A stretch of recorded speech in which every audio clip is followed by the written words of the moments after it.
xin chào tất cả các bạn đã trở lại với kênh của mình. Hôm nay mình sẽ ra một video về 7 kiểu người chơi Wixi nha. Thứ nhất là kiểu người bớt hoài. Thứ hai chỉ bớt một lần.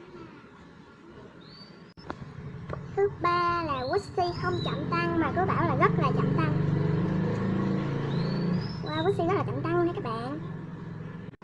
Thứ tư là chơi Wixi như chơi slam.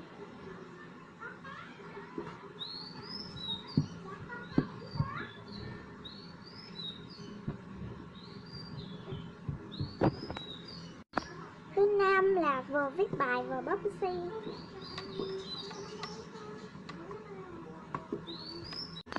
Thứ sáu là vừa uống sữa vừa bóp.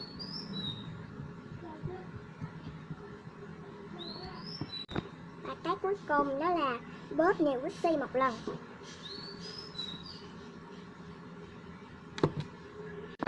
Bây giờ thì video 7 kiểu người chơi Wixi của mình đã kết thúc rồi. Vậy thì tạm biệt và hẹn gặp lại các bạn trong video sau. Nếu thấy video này hay thì hãy nhấn like, share, subscribe cho mình nhé. Bye bye.